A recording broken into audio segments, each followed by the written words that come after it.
Ito talaga ang pinakaayaw ko pag nagluluto ako. Hi, madiyang na adlaw.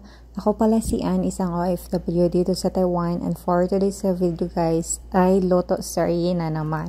Ito lang yung pagkain namin for today's video, sinabaw na puting ampalaya, tapos ito binili to ni Amo. Sana hindi na ako nagluto ng sabaw, hindi ko kasi alam.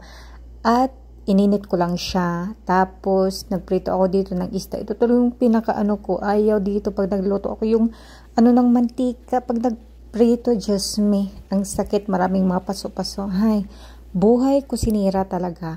At ito, diba, napakadali lang. And then, ang sinunod kong niloto ay itong repolyo na may dried scallop.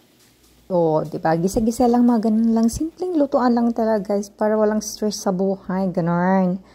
At syempre, ito na yun lahat ang niloto ko, guys. Siguro mga less than 30 minutes ko lang siya natapos lahat pagluto. Mabilis lang kasi 3 lang naman kami At ito na lahat, sinabaw na ampalaya.